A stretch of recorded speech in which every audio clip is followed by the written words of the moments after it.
आज की वीडियो में हम लोग ऐसे 7 पॉइंट्स देखने वाले हैं जो कि आप चेक कर सकते हो ये जानने के लिए कि क्या आपका पोर्टफोलियो अंडर परफॉर्म कर रहा है या ऑन ट्रैक है या आउट परफॉर्म कर रहा है। अगर आप नहीं जान पाते, अगर आपको कभी दिमाग में ऐसा आता है कि क्या मेरा पोर्टफोलियो सही है, परफॉर्म कर रहा है या नहीं कर रहा है, तो वो मैं आपको सिंपल सा आज कुछ स्टेप बताने वाला, कुछ ऐसे पॉइंट्स बताने वाला जिन्हें आप चेक करोगे, then you will easily find कि क्या आपका पोर्टफोलियो सही परफॉर्म कर रहा है या अंडर परफॉर्म कर रहा है या अच्छा परफॉर्म कर रहा है। वो आप इजीली पता कर लोगे। पॉइंट नंबर 5 और पॉइंट नंबर 6 आप जरूर देखना, क्योंकि मेजॉरिटी लोग उसे मिस कर देते हैं, उनको समझ में नहीं आता वो पॉइंट, तो आप उसे जरूर देखना। उससे आपको पता चलेगा क्या रियल में आपके पोर्टफोलियो रिटर्न दे रहा है या नहीं दे रहा है। तो चलिए वीडियो शुरू करते हैं। वीडियो में आगे बढ़ने से पहले मैं आपसे एक बात शेयर करना चाहता हूँ कि जितने भी लोग मेरे वीडियोस को देखते हैं उसके 90% लोग मेरी वीडियोस तो ज़रूर देखते हैं बट चैनल को सब्सक्राइब नहीं करते हैं। तो अगर आपको मेरी किसी वीडियो से अगर कभी भी थोड़ी सी वैल्यू मिली हो तो प्लीज़ चैनल को सब्सक्राइब करें। एंड मैं आपसे प्रॉमिस करता हूँ कि मैं आपके लिए ही ऐसे अच्छे कंटेंट बनाता रहूँगा। जैसे कि आप मेरे स्क्रीन पर देख सकते हो, पहले बात करते हैं कि हमारा मेजॉरिटी पैसा होता क्या है। इधर हम लोग जानते हैं कि हाँ, अभी भी हम मार्केट में बहुत लोग इन्वेस्टमेंट करने लगे हैं। कोविड के बाद जो डीमेट अकाउंट की नंबर्स हैं मोर देन 15 करोड़ हो चुके हैं, 15 करोड़ से ज़्यादा डीमेट अकाउंट खुल चुके हैं। बट अभी भी एक हार्ड रियलिटी ये है कि जो 95% ऑफ द इंडियन है ना, जो हमारी पॉपुलेशन 95% अभी मार्केट में इन्वेस्टमेंट नहीं करती है। अभी भी हमारा जितना भी मेजॉरिटी लोगों को पैसा वो तो सेविंग अकाउंट में पड़ा है, या इधर इट इज़ FDs या RDs है जो कि FD की तरह होती हैं, या PPF में पड़ा हुआ है, या POS जो स्कीम्स होती हैं उनमें पड़ा है, या हम लोग फिर गोल्ड बाय करके छोड़ देते हैं। एंड इन सब का रिटर्न आप खुद ही देख सकते हो कि अगर आपका पैसा सेविंग अकाउंट में तो लगभग आप तो 4% तक की रिटर्न आपको इंटरेस्ट मिलता है। अगर फिक्स डिपॉजिट में रख रखा है तो आपको 6.5 से 7.5% रिटर्न आ जाती है। अगर RD में है तो भी FD जैसा ही होता है। एंड PPF में रखा तो 7-8% मिल जाता है, जो कि सेफ होता है। बट इसमें भी एक अपर लिमिट होती है कि आप एक साल में इतना ही PPF में पैसा डाल सकते हो, उससे ज़्यादा नहीं डाल सकते। एंड POS में भी सिमिलर है कि FD जैसा आपको रिटर्न मिलता है 7 से 7.5% तक। एंड गोल्ड में आप 7 से 9% रिटर्न एक्सपेक्ट कर सकते हो। हाँ, इधर गोल्ड ने काफ़ी अच्छे परफॉर्म किया था, बट अभी गोल्ड फिर अपने लेवल पे आना शुरू हो चुका है। सो अगर मैं आपको एक चीज़ बताता हूँ, अगर आपका जो पोर्टफोलियो है ओवरऑल, अगर आपका म्यूचुअल फंड पोर्टफोलियो है on a longer time horizon, अगर आप अराउंड 10-11% का रिटर्न बना रहे हो ऑन अ CAGR बेसिस, तो मेरी एक बात मानिएगा, आप अभी भी 95% लोगों से अच्छा कर रहे हो। मैं उन 95% लोगों को बता रहा हूँ जो मार्केट में इन्वेस्टमेंट नहीं करते हैं, उन लोगों से आप बहुत अच्छा करोगे। लेकिन इसकी गारंटी नहीं है कि अभी आप जो मार्केट में इन्वेस्टमेंट कर रहे हैं उनसे अच्छा करोगे। लेकिन एक चीज़ बताता हूँ, अगर आपका पोर्टफोलियो इतना भी रिटर्न बना रहा है तो आप मेजॉरिटी लोगों से अच्छा कर रहे हैं and you will make good money. आप अच्छा खासा पैसा मार्केट में बना लोगे। बट अगर आपको बहुत अच्छा पैसा बनाना है तो आपको ये सारे जो मैं 7 पॉइंट बताने वाला हूँ उसको जरूर ध्यान में रखना है और उसके अकॉर्डिंग इन्वेस्टमेंट करनी है कि वो सारे पॉइंट अच्छे रहेंगे तो आपका जो ओवरऑल रिटर्न रहेगा बहुत अच्छा बनेगा। अब बात करते हैं व्हाट आर 7 पॉइंट्स के बारे में जिससे आप अपना पोर्टफोलियो को कंपेयर कर सकते हो, क्या पोर्टफोलियो सही परफॉर्म कर रहा है या नहीं कर रहा है। तो पहला पॉइंट है, आपको अपने एब्सोल्यूट रिटर्न को उसके कैटेगरी एवरेज से कंपेयर करना है।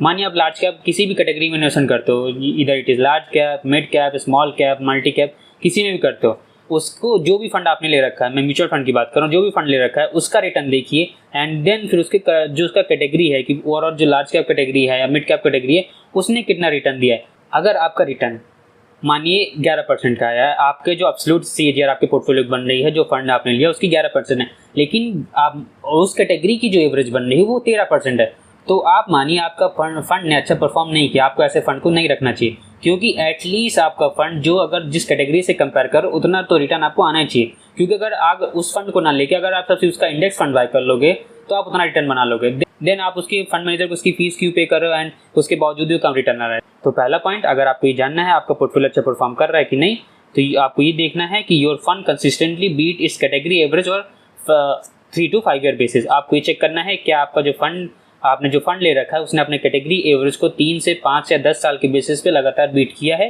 या नहीं किया। अगर वो बीट कर रहा है then you are doing really good. Second point, आपको चेक करना है कि आपका जो फंड का जो रिटर्न आ रहा है वो अपने बेंचमार्क को बीट कर रहा है नहीं। यहाँ पे मैं बेंचमार्क निफ्टी को मान रहा हूँ या आप सेंसेक्स को भी मान सकते हो। तो अगर मैं आपको लास्ट ईयर का परफॉर्मेंस बताता हूँ, मतलब हम निफ्टी 50 की कुछ परफॉर्मेंस देखते हैं, तो जैसे एक साल में निफ्टी ने लगभग अभी कुछ रिटर्न नहीं दिया है, 3 साल में निफ्टी की एवरेज रिटर्न लगभग 10% बनी है, 5 साल में 11.34% बनी है। सो अगर आपका जो एक्टिव इक्विटी फंड है अगर वो निफ्टी 50 को ओवर अ 5 ईयर पीरियड लगातार बीट करता जा रहा है तो आप बहुत अच्छा कर रहे हो। अगर आपके फंड की, मैं सिंपल से बताता हूँ, अगर आपके पास जो भी फंड है, अभी आप जो भी फंड ले रखे हो उसको जाके उसकी रिटर्न चेक करिए। अगर लास्ट 5 ईयर में उसकी जो CAGR बेसिस पे जो रिटर्न है अगर वो 11.34% से ज़्यादा है देन आपको वो फंड बहुत अच्छा है, उसको आप अपने पास रखिए। अगर उससे कम है देन आपको उसे बेच देना चाहिए, मुझे ऐसा लगता है। इफ़ नॉट देन आपको अगर ऐसा नहीं है, अगर आपने कोई एक्टिव फंड ले रखा है उससे इससे कम रिटर्न है उसकी, देन आपको उसे बेचकर सिंपल सा आपको एक इंडेक्स फंड बाय कर लेना चाहिए, क्योंकि इंडेक्स फंड में ये तो गारंटी रहती है जितना मार्केट रिटर्न देगा उतना आपको रिटर्न आएगी। हाँ, थोड़ा सा तो कभी कभी ट्रैकिंग एरर हो जाता है, but majority of the cases में आपको उतना रिटर्न बनता है। तो अगर इससे कम रिटर्न है then go for index fund, अगर इससे ज़्यादा आपका एक्टिव फंड इससे अच्छे रिटर्न दे रहा है देन कॉन्ग्रेचुलेशन। सो अब तीसरा पॉइंट, हमें अपनी रियल रिटर्न देखनी है। रियल रिटर्न क्या होती है? हमें जो एक्चुअल रिटर्न, हमें जो रिटर्न आ रही, मानिए हमें 12% की रिटर्न आई, लेकिन हमारा जो इन्फ्लेशन वो 6% है। तो अगर हमें रियल रिटर्न जानना है तो हमें उस 12 में से 6 माइनस करना होगा, देन जो हमारी रियल रिटर्न बनेगी वो 6 की है। तो अगर रियल बेसिस पर देखोगे तो हमारा जो फंड ग्रो हो रहा है वो 6% हो रहा है। तो हमें हमेशा ही देखना है कि अगर हमारा जो पोर्टफोलियो का रिटर्न है अगर वो 6% से कम है देन तो हम अपना पैसा लूज ही कर रहे हैं, हमारा वेल्थ इरोड हो रही है, हमारा हमने जो पैसे लगाए वो भी कम हो रहे हैं। बट अगर वो 6 से 9% है तो आपकी रियल रिटर्न लगभग 3% बन रही है। लेकिन अगर आप 10 से 12% का आपको पोर्टफोलियो रिटर्न दे रहा है then you are making around 6-7% real return. लेकिन अगर आपका पोर्टफोलियो 14% ज़्यादा रिटर्न दे रहा है, इट मीन्स कि आप 8% से ज़्यादा रियल रिटर्न बना रहे हो, जो कि बहुत अच्छा है। एंड अगर इतनी ज़्यादा रिटर्न अगर आप लॉन्गर टाइम होराइजन में बनाते रहोगे then you will make generational wealth. ठीक है, आप बहुत बड़ी वेल्थ बनाओगे, बट आपको टाइम देना होगा, कंसिस्टेंसी के साथ मार्केट में इन्वेस्ट करते रहना होगा। तो तीसरा साइन है कि your real return which is CAGR minus inflation is above 6%, you are genuinely building wealth. अगर आपकी रियल रिटर्न है वो 6% ज़्यादा है, ये मिनिमम बार बता रहा हूँ, कम से कम 6% होना ही चाहिए। इसका मतलब एटलीस्ट आप 12% रिटर्न बना रहे हो, तभी आप कुछ वेल्थ क्रिएट करो। अगर इससे कम रिटर्न आपकी आ रही है और लॉन्गर टाइम होराइजन, मैं 1-2 साल की बात नहीं करता, 1-2 साल में हाँ होता है, 2-3 साल में ऐसा होता है कि हाँ आपकी रिटर्न नहीं आती, बट मैं 5 से 10 साल की कंपेयर करने को कह रहा हूँ। अगर उस बेसिस पे आप कितने अच्छी रिटर्न 6% से कम रिटर्न बन रही है देन आपको वो फंड बेच देना चाहिए। अगर इससे ज़्यादा बन रही है देन आपको उसे होल्ड करके उसमें अपने SIP चलने देना चाहिए। एंड फोर्थ पॉइंट आपको क्या करना है, आपको हमेशा अल्फा देखना है, क्या आपका जो फंड है वो बेंचमार्क को बीट करके अल्फा प्रोड्यूस कर पा रहा है कि नहीं। देखो, अल्फा का मतलब सिंपल सा होता है आपके फंड ने जो रिटर्न दी है एंड उसका जो बेंचमार्क है उसका जो रिटर्न आया है। मानिए आपके फंड ने 14% रिटर्न दी है एंड जिस बेंचमार्क को वो फंड ट्रैक करता है उसने 12% रिटर्न दी है। तो यहाँ पे जो आपको जो अल्फा हुआ वो हुआ 14 - 12, मतलब 2% आपने यहाँ पे अल्फा प्रोड्यूस किया है, जो कि बहुत अच्छा है। So if your fund generate consistent positive alpha of 2 to 4% over longer time horizon, like अगर वो निफ्टी 500 को BSE मिड कैप 150 को अगर वो ट्रैक करता है एंड अगर वो लगातार उसे बीट कर रहा है on a longer time horizon पर 3 साल, 5 साल, 10 साल में अगर वो लगातार बेंचमार्क को बीट कर पा रहा है then you should hold that fund. अगर वो ऐसा फंड है आपके पास जो कि लगातार अपने बेंचमार्क को बीट कर रहा है देन आपको उस फंड को होल्ड करना चाहिए बहुत ही लंबे समय के लिए, लगातार अपनी SIP उसमें चलने दीजिएगा। फिफ्थ पॉइंट जो कि हमें बहुत ध्यान रखना है, अगर आप SIP करते हो तो आपको अपनी XIR रिटर्न देखनी है, और अगर आप लमसम करते हो तो आपको अपनी CAGR रिटर्न देखनी है। Because for SIP investor XIR जो रिटर्न होती है is correct measure, not simple CAGR। अगर आपकी SIP की जो XIR रिटर्न है ना, XIR है वो 8% से कम है then it is red flag, तो आपका फंड अच्छा नहीं है, आपको उस फंड को बेच देना चाहिए। अगर वो 8 से 12% के बीच में then you are average equity investors. अगर आपकी जो XIR ग्रोथ है वो 12% से 16% के बीच है then you are doing good in the market. अगर वो 16 से 20% है then you are doing excellent. ठीक है, इतना ये बहुत टॉप होता है। अगर आपकी 15-16% भी XIR लॉन्गर टाइम होराइजन बन जाएगी then you will make good money, and above 20 तो बहुत ही कम लोगों की आती है। सो मुझे इसे कंपेयर नहीं करना चाहिए, इसीलिए मैंने यहाँ पे एक्सेप्शनल लिखा है। एंड ये बहुत ही टॉप 1% जो बहुत बड़े HNIs हैं, जो कि बहुत रिसर्च करते हैं, जिनके पास बहुत बड़ी टीम होती है, उन्हीं के साथ ऐसा होता है। तो हमें इससे नहीं कंपेयर करना है। अगर हमारे SIP का जो XIR है वो 14% से ज़्यादा है on a longer time horizon then we are doing good. आप ऑलरेडी टॉप 10% इन्वेस्टर में आते हो, टॉप 10% इंडिया में आते हो, रिच मैं कह सकता हूँ कि आप रिच में आते हो। अगर आप इतनी रिटर्न बना रहे हो, अभी रिच नहीं हो तो आप आज से कुछ लंबे समय में आराम से बहुत अमीर बन जाओगे। सो ये था हमारा फिफ्थ पॉइंट। अब सिक्स पॉइंट है, हमें अपने जो फंड हमने जो बाय कर रखा है हमें उसकी रोलिंग रिटर्न चेक करनी है। रोलिंग रिटर्न बताती है हमें कि अगर हम उस फंड में किसी भी समय इन्वेस्टमेंट करते तो एटलीस्ट हम कितना रिटर्न बनाते। नो मैटर मैं उस फंड को 1 साल पहले खरीदता या 3 साल पहले खरीदता, रोलिंग रिटर्न हमें ये बताता है कि एवरेज आप उसमें कितना रिटर्न बनाते। तो आपको वही फंड बाय करना है या आपको अपने फंड की रोलिंग रिटर्न चेक करनी है कि जिसका जो रोलिंग रिटर्न हो 3 साल में निगेटिव नहीं होना चाहिए। ये बहुत ही स्ट्रिक्टली मैं बोल रहा हूँ, आपको ये चेक करना है कि आपके फंड का जो रोलिंग रिटर्न हो वो 3 साल 5 साल में निगेटिव नहीं होना चाहिए। अगर है then you should sold that fund. आपको और उससे अच्छे फंड बहुत है मार्केट में, आपको उसे बाय करना चाहिए। अगर आपको नहीं पता अच्छे फंड तो आप मुझसे कमेंट में पूछिए, मैं आपकी उसमें हेल्प कर दूंगा।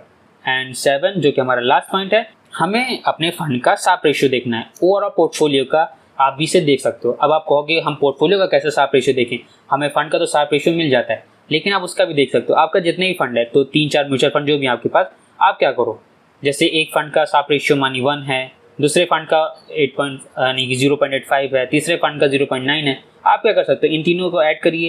एंड आपका 3 फंड है ना, इन तीनों को ऐड करने के बाद इसको 3 से डिवाइड कर दीजिए। क्या ये 3 से मतलब क्या ये 1 से ऊपर आ रहा है? अगर ये 1 से ऊपर आ रहा है देन बहुत अच्छी बात है। शार्प रेशियो अगर 1 से ऊपर है देन आपका जो ओवरऑल पोर्टफोलियो अच्छा कर रहा है। अगर वो 1 से कम है देन वो रेड फ्लैग है, क्योंकि शार्प रेशियो हमेशा 1 से ऊपर होना चाहिए।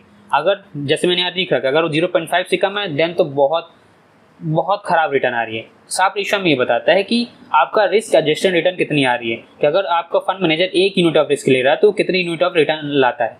लेकिन अगर 1.5 का मतलब है कि अगर वो 1 यूनिट ऑफ रिस्क लेता है तो 0.5 मतलब आधा % की वो ग्रोथ ला पाता है, जो कि गलत है। अगर वो 1% लाता है देन अगर शार्प रेशियो 0.1 है देन इट इज एक्सेप्टेबल, लेकिन वो 1 से 1.5 के बीच है देन आपको फंड जरूर अपने पास रखना चाहिए। एंड अगर वो 1.5 से ज़्यादा है तो आपको फंड कभी नहीं बेचना चाहिए। And you should always investing in that fund, हमेशा उसमें इन्वेस्ट करते रहिए।